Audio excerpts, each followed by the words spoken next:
Hello, dear friends, dear African, wherever you are, Africa Enyanya, simply meaning Africa will always be high and high and high. High up. All right. My name is Elijah Meru. I'm reporting to you live from the city of Kolding in Denmark.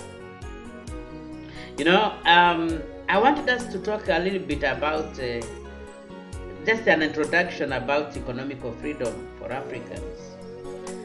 But before we do that, I've had this discussion that some people have been blaming us and saying that we have just remained in the past, just blaming others for the evils that they did against us, and they think that that is not a good idea. We shouldn't remember, we shouldn't question the past. And my take on this is that yes and no, yes, it's wrong, but it's also right to some extent. And this is what I want us to think about today: how we can use the past to change our present and to build a better future for ourselves and for our future generations.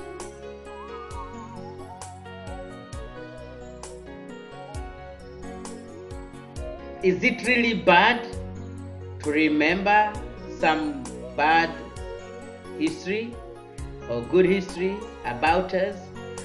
Because unfortunately, most of the history that was written again by other people, not us, and so you don't expect them to write it accurately or to write it for our advantage, but could we remember some of these things? And what is the importance of doing so? Should we forget everything? What is the importance of doing so? And for me to bring my point home, I just want us to discuss a little bit about David in the Bible. I always like to share biblical stories because I've been a preacher for almost all my life. And even though sometimes I regret some of the practice and the teaching that we taught, we inherited from the colonizer, and we have been perpetuating them without the physical presence of the colonizer himself. And I don't want to go into that because it's a story for another day. But David, this is a young boy in a family of many young men. He was the lastborn. And for some reason, his father chose this lastborn to be the one to go into the forest and look after their cattle.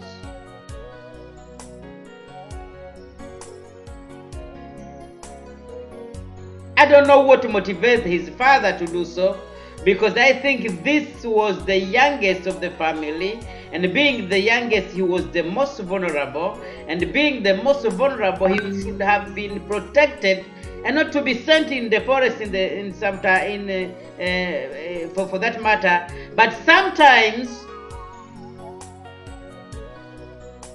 hardship teaches the best lesson that no university can ever teach us. Hardship would make you learn things that you'll never learn anywhere on this planet. And I think we have had so much hardship in our lives that sometimes most of us we have made it as a habit, and we don't think that we should challenge the status quo and do something better for ourselves and for the next generation. So this young boy, one day he left and he was home. His father sent him to go and see his big brothers who were on the forefront fighting with the Philistines, who were their enemies. And once he arrived there, he saw this giant man with superior power, superior ammunition, mocking the people of Israel. And he was not happy to hear a person standing and mocking a whole nation, mocking a whole community, mocking a whole group of people. And he was asking, why is this guy doing this? And all of you are just quiet and looking at what will be done to somebody who will kill this guy or who will defeat them. And as I was saying, is that most of the time the opposition that you will get, if you are a visionary, if you are a dreamer, if you have something that you want to do in your life, the opposition will not always come from afar. The first opposition will come from people who are around you. If you are a politician, you might find that some of the people you are working with will be the first people to discourage you, or even to betray you. And we have seen these stories. There are legions of politicians who have been betrayed with people closer to them. Some of them even with their family members, with their children who wanted the power. So the brothers, the big brothers of David, started mocking him and reprimanding him and asking him, why, young boy, what's up? Why are you here? Why are you asking these so silly questions? Do you think you can be this guy? All of us who have been here, we've been waiting, and why are you asking? And he asked them, why? What have I done this time? I just asked a simple question, and I deserve an answer, you know. But these big brothers were not ready to support him, perhaps for good reasons. And this is what we've seen in our daily lives. That sometimes the people we expect to support us in decision making, to support us in what we are doing, to support us in a vision and dream that we have, are not ready to do so. Then the guy, the young boy, just left and went to the king.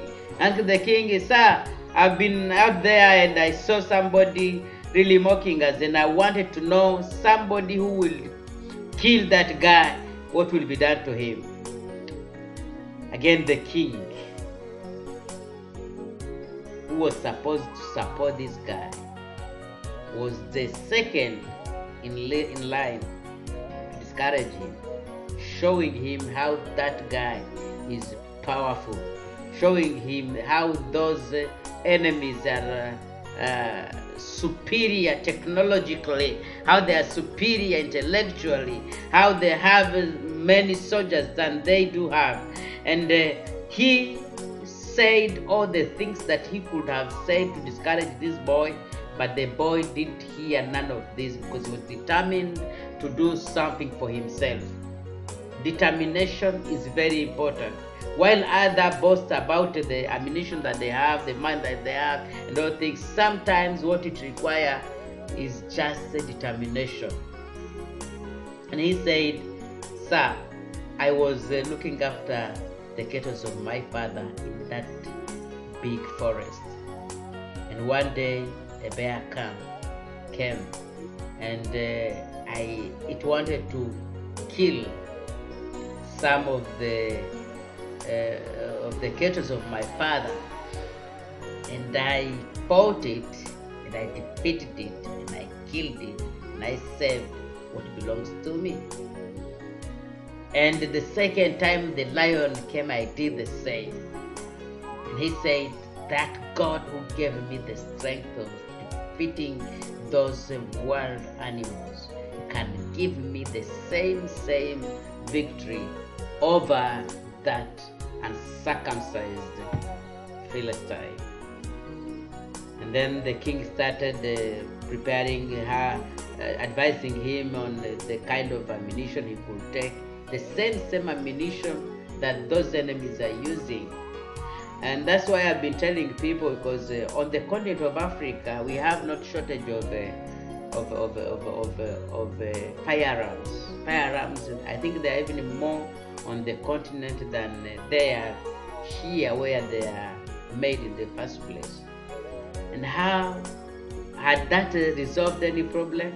Because those who make the biggest industry, the biggest profit-making industry in the world today is not a secret, is the war, you know. And when you think that by taking ammunition, by taking firearms, and by going to kill yourself, because in the first place, when we go there, we end up killing each other.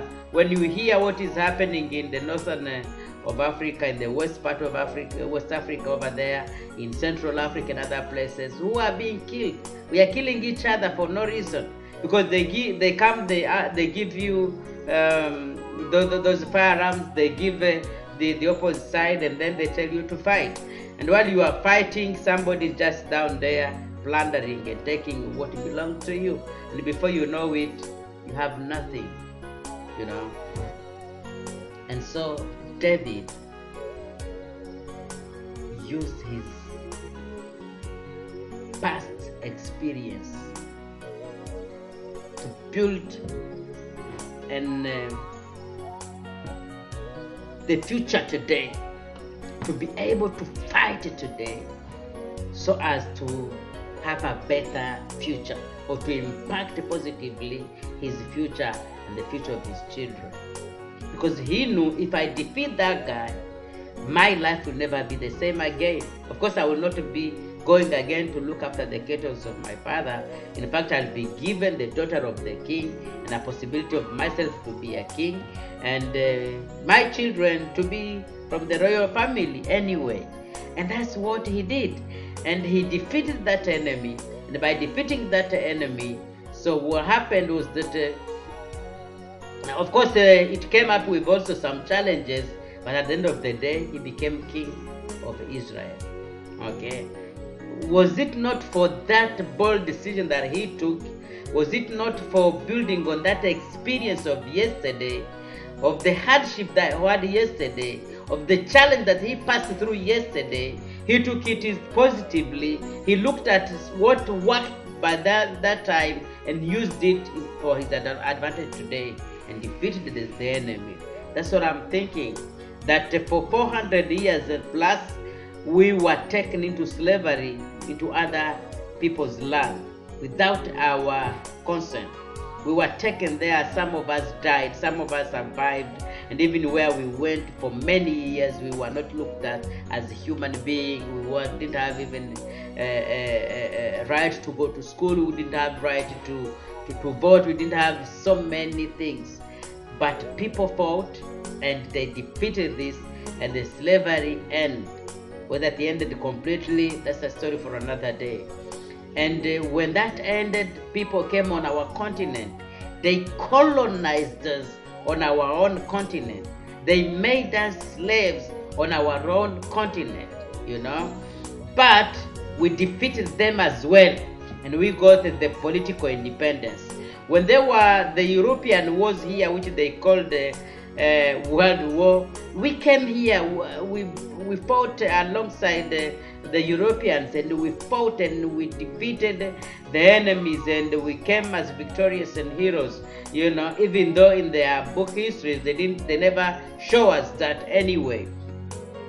But all these are stories, all these are examples of showing how possible it is for us to do something. So by looking into our past, we are able to see that we need to see on what to see what worked then, and use it for our advantage tomorrow or today to change our tomorrow.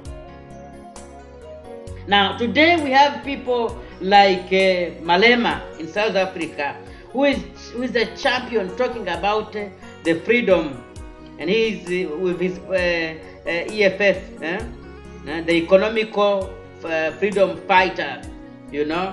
And by so doing, he has been championing for the unity of Africa. He has been championing for the freedom of the continent, for the freedom, the economical freedom of his own country, because as well they got the political independence in '94. At least, even though it's not that good as you would expect, but at least they have some rights now, you know. Now the next step is to fight for our freedom. Now this is done on the political level, but as a private sector, we have also our share.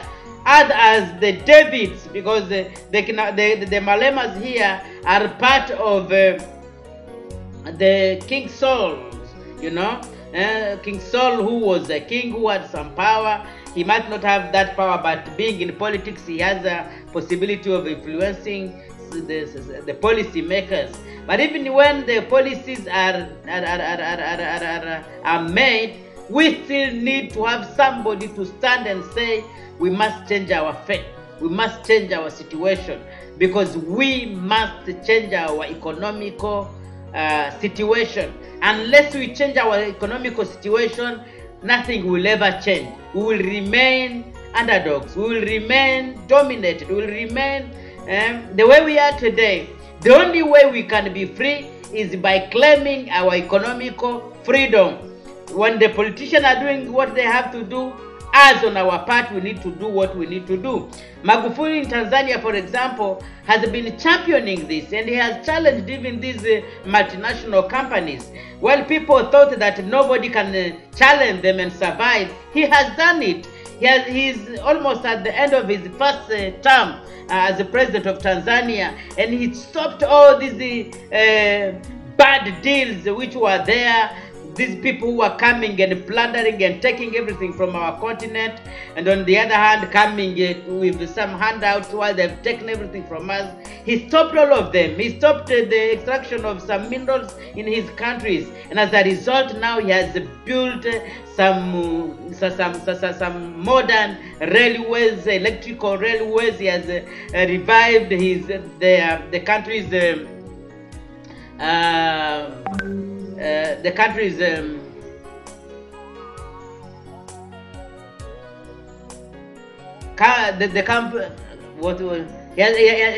has changed so many things in his country. He has built roads. He has built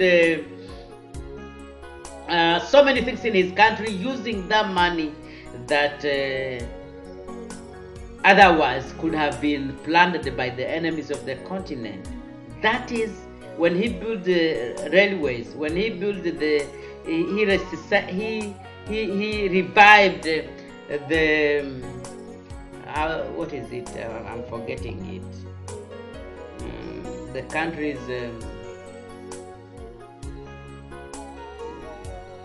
airways company, you know, and when he builds new boats, yeah, to connect different parts of the country with other parts of the continent.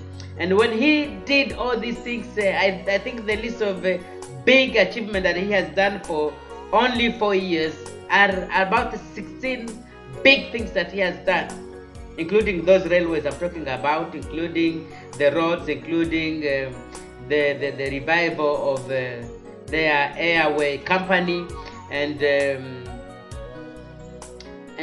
so many other things, you know. This shows us that when there is will, there is always a way. We have seen President Nana Akufo-Addo of Ghana, what he has done. Now he has stood to pave way or to empower the people of Ghana to make their own wealth. That's on the national level. But we, as citizens, we still have our share. So we need to look into the past, see what we did good yesterday, build on that today, and see how we can change our tomorrow. But as I'm saying, the only thing that will change our lives, the only thing that will change the way people perceive us, the only thing that will change the way things are done is by when we are able to change our economical status. And this will continue in the next session, part 2 of economical freedom for the African citizen. Thank you so much, and God bless you. Please subscribe to our channel and share this video for many people.